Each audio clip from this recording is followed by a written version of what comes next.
ಮಳವಳ್ಳಿ ತಾಲೂಕಿನ ಹೊಸಳ್ಳಿ ಶ್ರೀ ಸಿದ್ದಮಲ್ಲೇಶ್ವರ ಪಟ್ಟದ ಮಠದ 3 ದಿನಗಳ ನೂತನ ಕಟ್ಟಡಗಳ ಲೋಕಾರ್ಪಣೆ ಮತ್ತು ಧಾರ್ಮಿಕ ಮಹೋತ್ಸವ ಸಂಪನ್ನ. ಸುತ್ತೂರು ಪರಮಪೂಜ್ಯರಿಂದ ಧಾರ್ಮಿಕ ಸಭೆಗೆ ಚಾಲನೆ. ಸಿದ್ಧಗಂಗಾ ಶ್ರೀಗಳಿಂದ ಪ್ರಾರ್ಥನಾ ಮಂದಿರ ಲೋಕಾರ್ಪಣೆ. ಕೊಲ್ಲಿ ರಾಷ್ಟ್ರಗಳಲ್ಲಿ ಶವಗಳನ್ನು ಹೊತ್ತು ಸಾಗುವ ಸಂಗತಿಗಳು ನಿಲ್ಲಲಿ, ಭಗವಂತನನ್ನು ಪ್ರಾರ್ಥಿಸೋಣ. ಸುತ್ತೂರು ಶ್ರೀಗಳ ಸಂದೇಶ.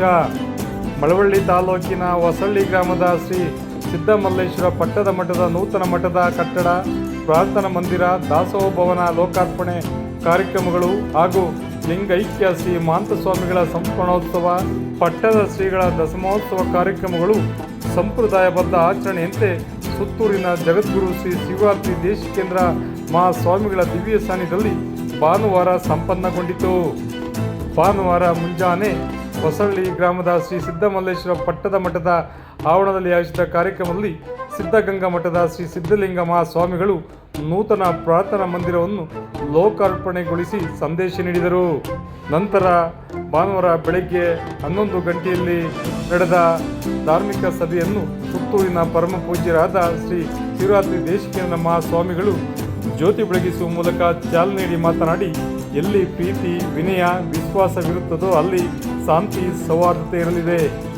ಪಟ್ಟದ ಮಠದ ಶ್ರೀ ಓಂಕಾರೇಶ್ವರ ಸ್ವಾಮಿಗಳು ಬಿಜಿಪುರದ ಶ್ರೀ ಚಂದ್ರಶೇಖರ ಸ್ವಾಮಿಗಳ ಆಶ್ರಯದಲ್ಲಿ ಶಿಕ್ಷಣ ಪಡೆದು ಶ್ರೀ ಸಿದ್ದಮಲ್ಲೇಶ್ವರ ಪಟ್ಟದ ಮಠದ ಕೀರ್ತಿಗೆ ಪಾತ್ರರಾಗಿರುವುದು ಅವರ ಸೇವೆಯ ಪ್ರತೀಕವಾಗಿದೆ ಎಂದರು. ಈ ಜಗತ್ತಿನಲ್ಲಿ ಯಾವುದೇ ಧರ್ಮದ ಪ್ರಾರ್ಥನೆ ಶುರುವಾಗುವುದು ಓಂಕಾರದಿಂದಲೇ. ಹೊಸಳ್ಳಿ ಪಟ್ಟದ ಮಠದ ಓಂಕಾರೇಶ್ವರ ಶ್ರೀಗಳಾಗಿ ಅವರು ದಶಮೋತ್ಸವಾಚರಣೆಯಲ್ಲಿ ಅಪಾರ ಭಕ್ತರ ಪ್ರೀತಿಗೆ ಪಾತ್ರರಾಗಿ ಸಮಾಜದ ಒಳಿತಿಗೆ ಶ್ರಮಿಸಿರುವುದು ಉತ್ತಮ ಬೆಳವಣಿಗೆಯಾಗಿದೆ. ಭಕ್ತರು ಸಹ ಮುಂದೆಯೂ ಸಹ ಅವರಿಗೆ ಹೆಚ್ಚಿನ ಸಹಕಾರ, ಪ್ರೀತಿ ತೋರುವುದರೊಂದಿಗೆ ಶ್ರೀಮಠದ ಜನಪರ ಕಾರ್ಯಕ್ರಮಗಳ ಯಶಸ್ವಿಗೆ ಮುಂದಾಗುವಂತೆ ಸಲಹೆ ನೀಡಿದರು. ನೀವು ಗಮನಿಸುತ್ತಿರಬಹುದು, ಮಕ್ಕಳು ಆಟೋಪಾಠಗಳಿಗೆ ಬೇರೆ ಬೇರೆ ವಸ್ತುಗಳಲ್ಲಿ ಶವಗಳನ್ನು ಮಾಡಿ ಅವುಗಳನ್ನು ಹೊತ್ತುಕೊಂಡು ಹೋಗುವಂಥ ಆಟವನ್ನಾಡುವಂಥ ಸ್ಥಿತಿ ಈಗ ಕೊಲ್ಲಿ ರಾಷ್ಟ್ರದ ಮಕ್ಕಳಿಗೆ ಬಂದಿದೆ. ಹೊರ ರಾಷ್ಟ್ರಗಳಲ್ಲಿ ಅಶಾಂತಿ ಕಾಡಿದೆ. ಇದರಿಂದ ದೇಶದಲ್ಲಿ ಜನರಲ್ಲಿ ಆತಂಕ ಹೆಚ್ಚಾಗುತ್ತಿದೆ. ಕೊಲ್ಲಿ ರಾಷ್ಟ್ರಗಳ ಯುದ್ಧದಿಂದ ಶವಗಳನ್ನು ಹೊತ್ತು ಸಾಗುವ ಸಂಗತಿಗಳು ನಿಲ್ಲಲಿ. ಎಲ್ಲರೂ ಸಹ ಭಗವಂತನಲ್ಲಿ ಪ್ರಾರ್ಥನೆ ಮಾಡಿ ಇಂಥ ಆದಷ್ಟು ಬೇಗ ದೌರ್ಯದ ಸಂಗತಿಗಳಿಗೆ ವಿರಾಮ ಸಿಗಲಿ, ದೇಶಕ್ಕೆ ನಾಡಿಗೆ ಕಲ್ಯಾಣ ಉಂಟಾಗಲಿ ಎನ್ನುವ ಪ್ರಾರ್ಥನೆ ಮಾಡುವ ಕಾರ್ಯಕ್ರಮ ಇದಾಗಿದೆ ಎಂದರು. ಕಾರ್ಯಕ್ರಮದಲ್ಲಿ ಸೋಮಳ್ಳಿ ಶ್ರೀ ವೀರಸಿಂಹಾಸನ ಮಠದ ಶ್ರೀ ಸಿದ್ದಮಲ್ಲ ಸ್ವಾಮಿಗಳು ನೂತನ ಪಟ್ಟಣದ ಕಟ್ಟಡವನ್ನು ಉದ್ಘಾಟಿಸಿದರು. ಮಾಜಿ ವಿಧಾನ ಪರಿಷತ್ ಉಪಸಭಾಪತಿಗಳಾದ ಮರುತಿಬ್ಬೇಗೌಡರು ಶ್ರೀ ಬಸವೇಶ್ವರ ಭಾವಚಿತ್ರಕ್ಕೆ ಪುಷ್ಪನಮನ ಸಲ್ಲಿಸಿ ಮಾತನಾಡಿ, ಲೋಕ ಕಲ್ಯಾಣದಲ್ಲಿ ಮಠಮಾನ್ಯಗಳ ಪಾತ್ರ ಅಪಾರವಾಗಿದೆ ಎಂದರು. ಮಾಜಿ ಸಚಿವರಾದ ಬಿ ಸೋಮಶೇಖರ್ ಭಾಗವಹಿಸಿ ಮಾತನಾಡಿ, ನನ್ನ ಸ್ವಗ್ರಾಮದಲ್ಲಿ ಇಂಥ ಧಾರ್ಮಿಕ ಕಾರ್ಯಕ್ರಮ ನಡೆಯುತ್ತಿರುವುದು ಸಂತಸ ತಂದಿದೆ. ಮಠಮಾನ್ಯಗಳು ಸಮಾಜದ ವ್ಯವಸ್ಥೆಯಲ್ಲಿ ಅಂಕು ಡೊಂಕುಗಳನ್ನು ತಿದ್ದುವ ಮೂಲಕ ಶಾಂತಿ, ಸೌಹಾರ್ದತೆಯ ಸಮಾಜ ನಿರ್ಮಿಸುವತ್ತ ಕಾಯಕ ಮಾಡುತ್ತಿವೆ. ಆದರೆ ಪ್ರಜಾಪ್ರಭುತ್ವದ ವ್ಯವಸ್ಥೆಯಡಿಯಲ್ಲಿ ಯಾರು ಜನನಾಯಕರಾಗಿರುವ ಬಹಳಷ್ಟು ಜನರಲ್ಲಿ ನೈತಿಕತೆ, ಪ್ರಾಮಾಣಿಕತೆ, ಜನೋಪಕಾರ ಇಲ್ಲವಾಗಿದೆ. ಇದನ್ನು ಅಳವಡಿಸಿಕೊಂಡರೆ ಮಾತ್ರ ಸಮಾಜವನ್ನು ಉತ್ತಮ ದಾರಿಯಲ್ಲಿ ಕೊಂಡೊಯ್ಯಬಹುದು ಎಂದರು. ಧಾರ್ಮಿಕ ಸಭೆಯಲ್ಲಿ 5ನೇ ತರಗತಿ ವಿದ್ಯಾರ್ಥಿನಿ ಕುಮಾರಿ ಸಾನ್ವಿ ಮಂಜುನಾಥ್ ನಡೆಸಿಕೊಟ್ಟ ಬಸವಣ್ಣನವರ ವಚನ ಸಾಹಿತ್ಯ ಕಾರ್ಯಕ್ರಮ ಎಲ್ಲರ ಮನಸೂರೆಗೊಂಡಿತು.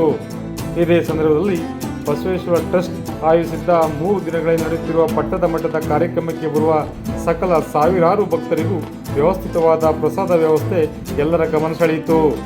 ಧಾರ್ಮಿಕ ಸಭೆಯಲ್ಲಿ ಮುರುಕನಪುರ ಅಲಾವರ ಮಠದ ಶ್ರೀಗಳು, ಚಂದ್ರವನ ಆಶ್ರಮದ ಶ್ರೀ ತ್ರಿನೇತ್ರ ಮಹಾಂತ ಶಿವಯೋಗಿ ಸ್ವಾಮಿಗಳು, ಕನಕಪುರ ಮರಳೆಗವಿ ಮಠದ ಶ್ರೀ ಡಾಕ್ಟರ್ ಮುಮ್ಮಡಿ ಶಿವರುದ್ರ ಮಹಾಸ್ವಾಮಿಗಳು ಆಶೀರ್ವಚನ ನೀಡಿದರು. ಕಾರ್ಯಕ್ರಮದ ಅಧ್ಯಕ್ಷತೆಯನ್ನು ಶ್ರೀ ಸಿದ್ದಮಲ್ಲೇಶ್ವರ ಪಟ್ಟದ ಮಠದ ಶ್ರೀ ಓಂಕಾರೇಶ್ವರ ಸ್ವಾಮಿಗಳು ವಹಿಸಿ ಮಾತನಾಡಿದರು.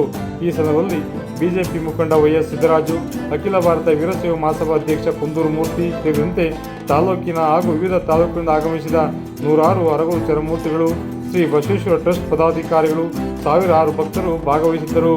ವಿಶೇಷ ವರದಿ ಮಾಗನೂರು ಎಂ ಶಿವಕುಮಾರ್, ಮಾಮರ ಮೀಡಿಯಾ, ಮಳವಳ್ಳಿ.